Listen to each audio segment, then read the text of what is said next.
Thanks for being with us. We continue with this transmission from the EarthX 2025 TV stage. And now I have the honor to have here with me someone that is a global connector, entrepreneur, and former congressman who is reshaping how the world views Mexico. His mission is to build strong ties between Mexico and the world through smart investment, bold messaging, and sustainability rooted in strength, not dependency. Please help me welcome Agustin Barrios Gomez. Thanks for being here with us this morning. Thank you for having me. Great to be here. So, Agustin, tell us a little about your journey. Oh boy. Where to start, huh? Yeah, actually, well, I mean, it begins, my father was ambassador of Mexico to Canada, so we moved to Ottawa when I was 6.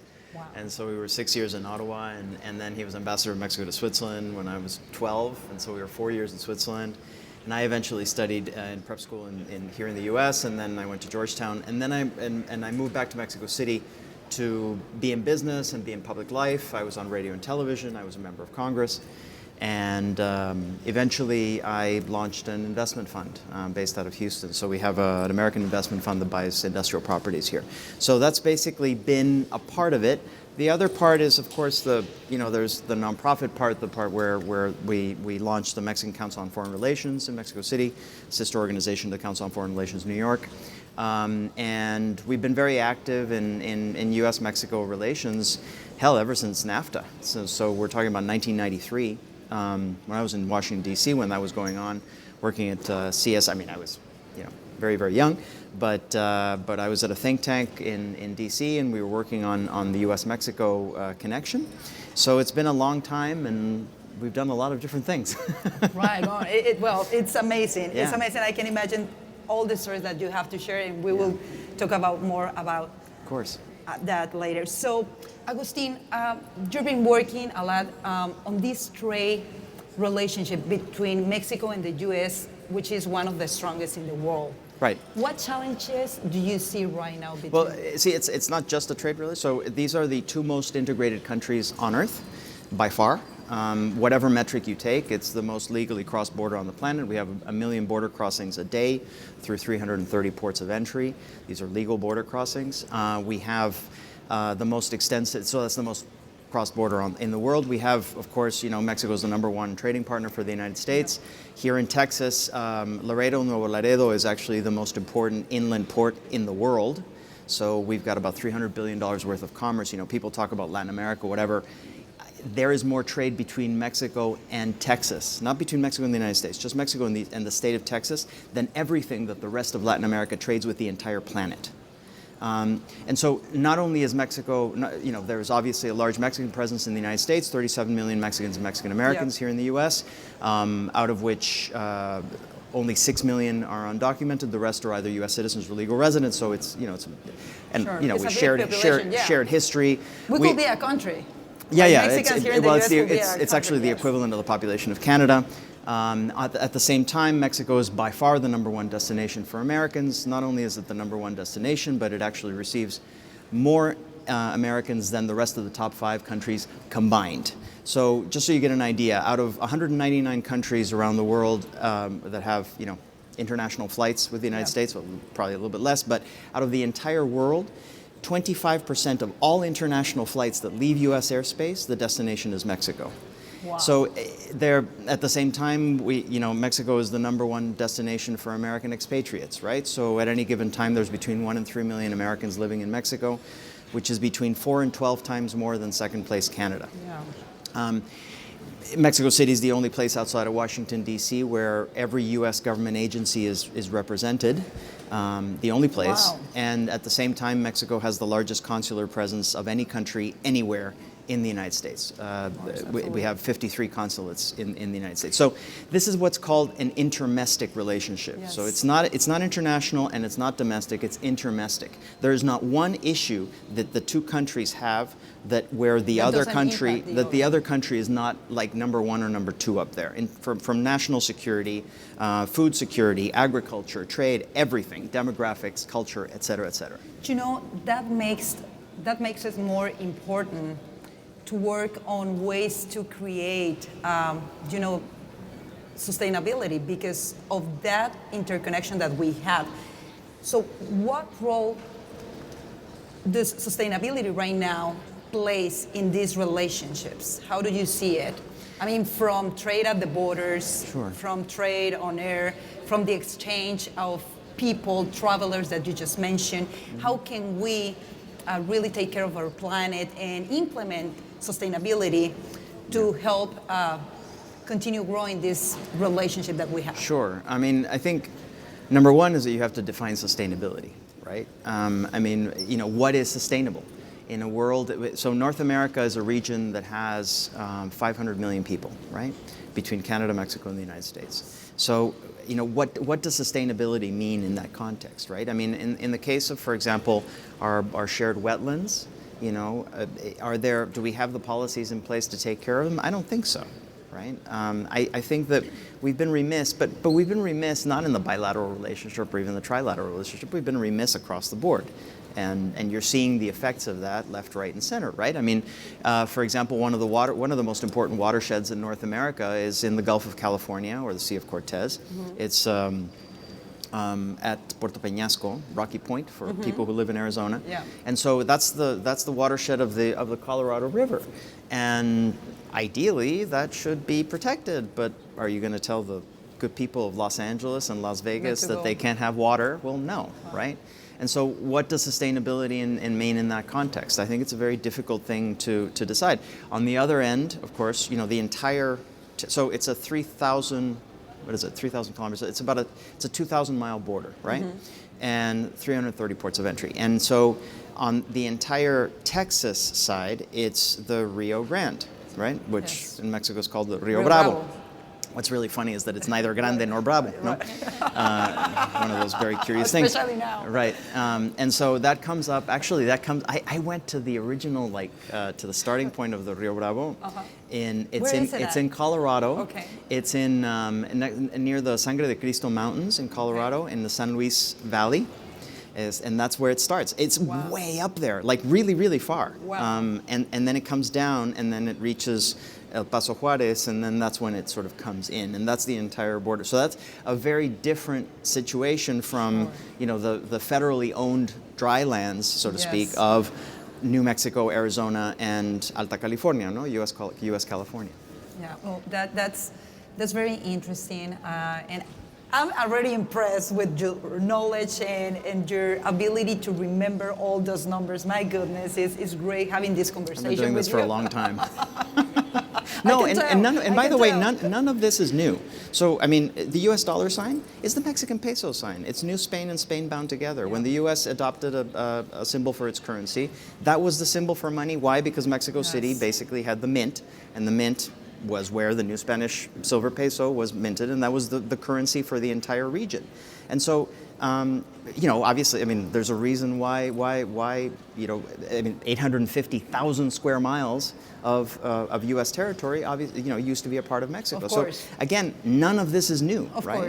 Of course. Agustin, you have had the blessing of having all these experiences that you are sharing with us. Mm-hmm. How do you see right now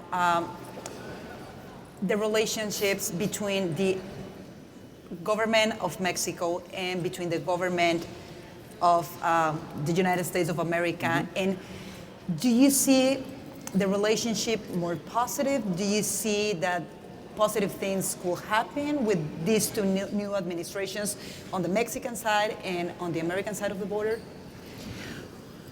Well, I mean, the U.S. administration is a product of Mexico, right? I mean, the reason why the current administration won is because it campaigned against the border originally in 2016. Yes. And so, you know, that's a testament. Unfortunately, it's a negative testament, but it's a testament to the power of the relationship that what's going on now in the United States is a direct product of the U.S.-Mexico relationship. And so, unfortunately, because, and this is something that we've spoken about, you know, for the last 30 years, the narrative has never really been properly communicated, right? I mean, people are not aware of everything that happens to protect American interests. So the United States is the richest and most important country in the world on many fronts, right? what does it need from its two neighbors? More than anything, more than trade, Yes. more than immigration, more than anything, it needs a stable and cooperative partner. That's what it needs. Yes. Because the United States has lots of enemies and it has a lot of interests. And Sure. so that was what people don't remember, but the North American free trade was an American idea. It didn't come from Mexico. It was actually originally, you know who Yeah. originally said it? Ronald Reagan.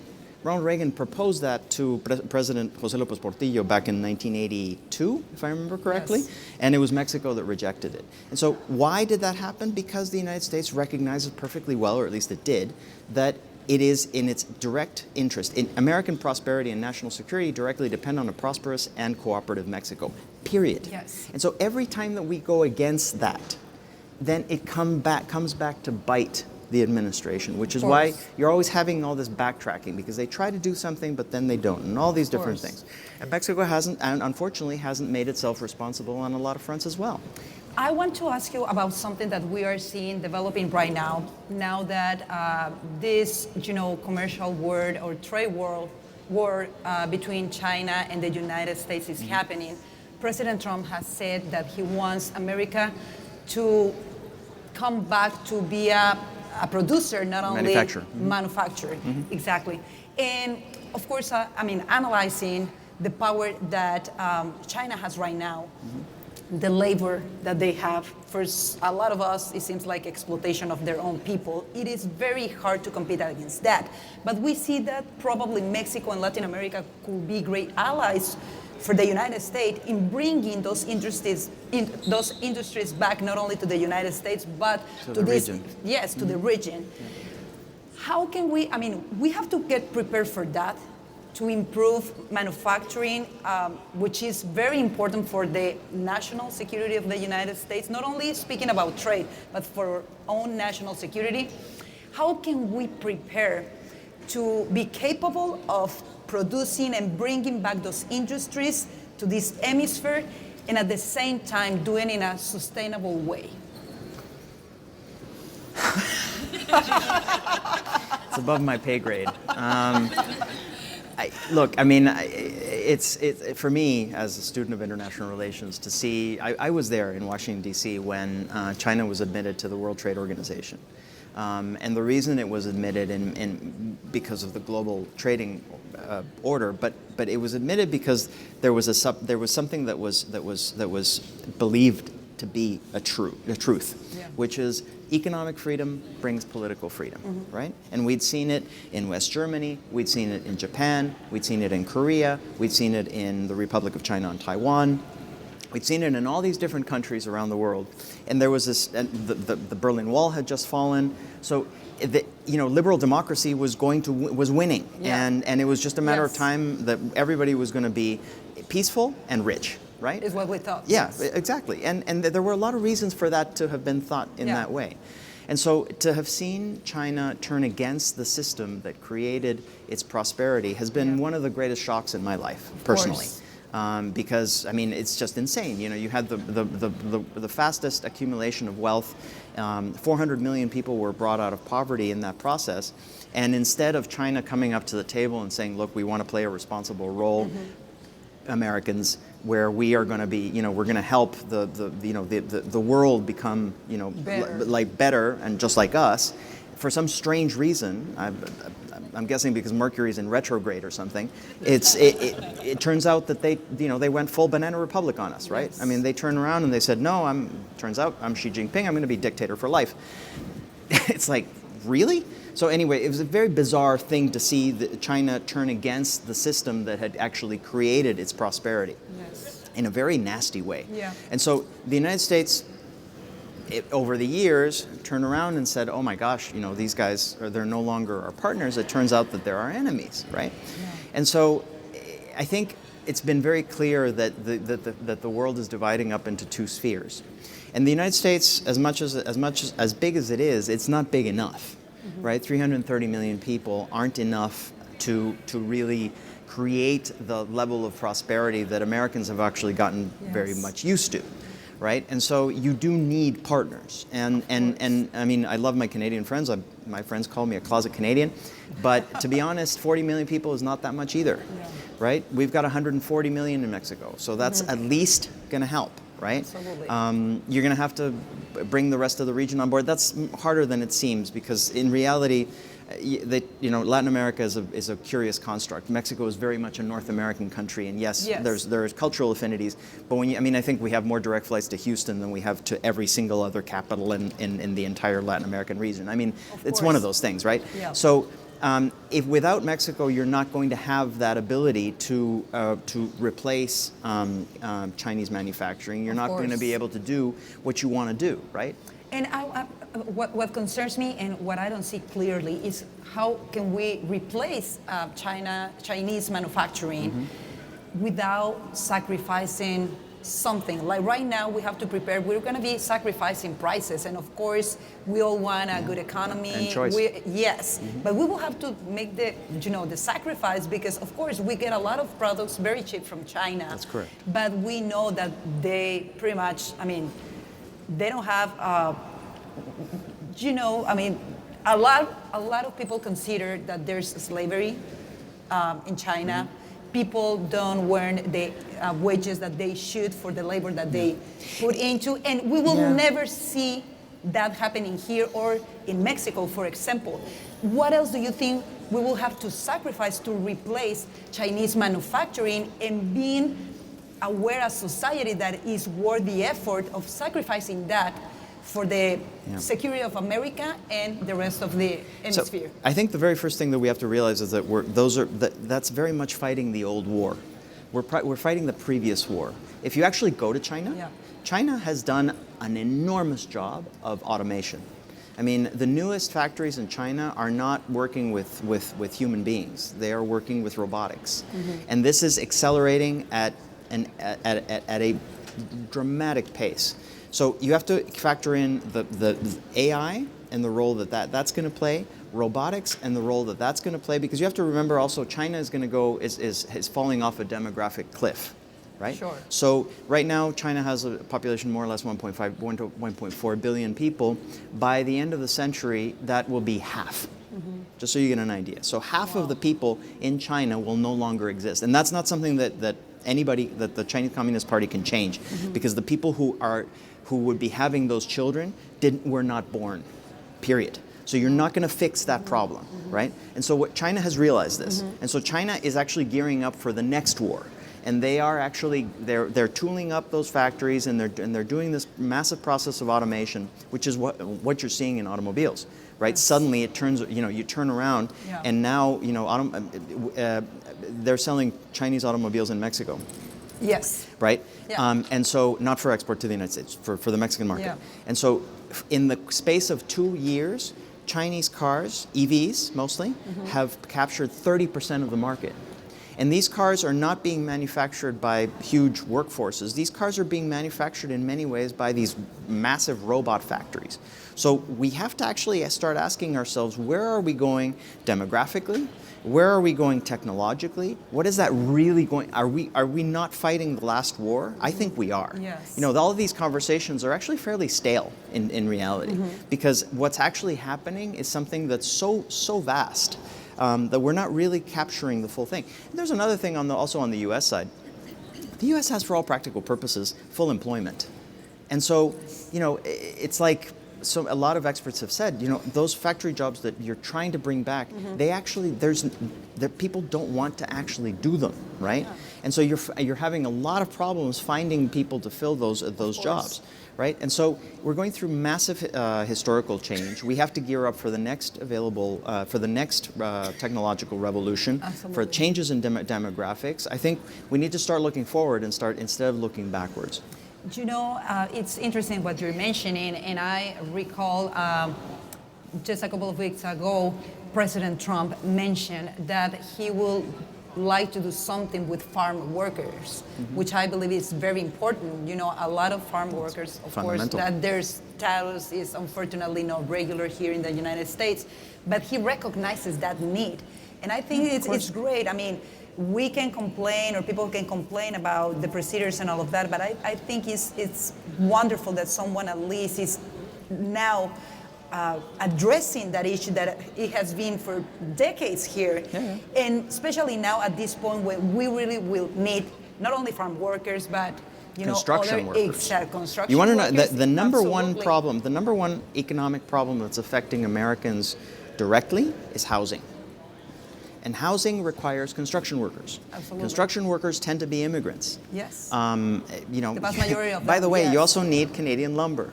You also need you need aluminum. So all of these different things. You actually need to be creating houses at a massive rate, but you're making everything more expensive and much more difficult. There's something in the bilateral relationship. There's something called circularity. Right, circularity was when people used to come, the Bracero program and all these programs that would have these visas. They would allow workers to come up, do their job, and then they would go back to Mexico. So that's what's called circularity.